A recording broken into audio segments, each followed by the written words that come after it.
Affirm's had a massive move. And to be honest, Affirm was trying to break that $100. Quite frankly, even though it didn't break it on the week, it didn't close the week on it. Affirm actually, I felt like held up really well, and it was very promising to see where it was at. So this is one of Brad's larger positions. With me as I load this up. Brad got into this. He's still holding on to shares.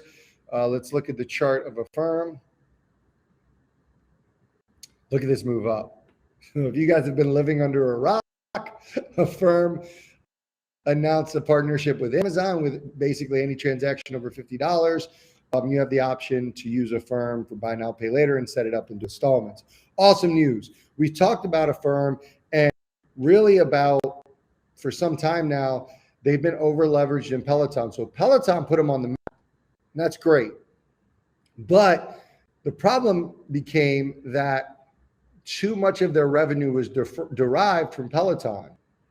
Over 30% of their revenue was derived from Peloton. They had an existing relationship with Walmart, but that was about it at the time. So they put an emphasis on diversification of revenue. And did they do that? Not only did they have this Amazon partnership, which is huge, probably the next biggest partnership was Shopify. So the thing here is, it is clear that they're going to continue to ramp up their partnerships, and the way they're going about this is awesome. I love it. I'm excited. And what's going to happen, I think, here is the Jones effect. And so you salespeople will know this. When you talk about your neighbors, they bought something, you're trying to keep up with the Joneses. It increases the likelihood that they're going to buy something when they see their neighbor buy something. So if your neighbor buys a Tesla, they're going to try to buy a Tesla or better. If their neighbor's doing one thing, they're probably going to get on board with doing it. That's why Peloton has had such success. So if you take the biggest dog, which is Amazon, one of the biggest dogs in e-commerce, Shopify, and you start going to the companies and saying, hey, Shopify's doing this, Amazon's doing this, Walmart's doing this, Peloton's doing this, it makes it easier for everybody else to get on board. So I think what you're going to start seeing is more and more partners, and I think it's going to ramp up like crazy. I think it's going to happen really quickly. Now, will we hear any of this on the earnings? Probably not. But what we want to hear on the earnings is optimism around the Amazon deal, which they will. Maybe some initial indications on Shopify revenue. It's still in the early innings, very early.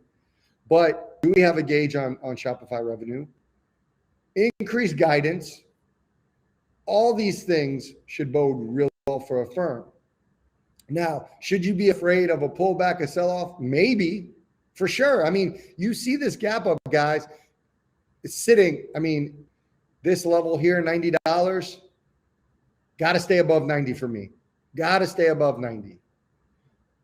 But this gap, it moved from $68 to 98, over 100. It actually hit 100. You're talking about in a matter of days. So obviously earnings are always a crapshoot or always a coin flip. Could be a pullback for sure. However, the reality is Affirm is in an incredible position and they stand to continue to dominate. Getting over 100 is going to be a key resistance. And let me tell you, when it does it, I think it's going to continue to move. I think it's going to make its way to 120. That's very realistic in my mind for the short term.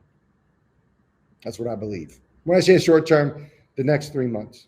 Before the end of the year, 120 would be a very reasonable price target. Now, it could sell off.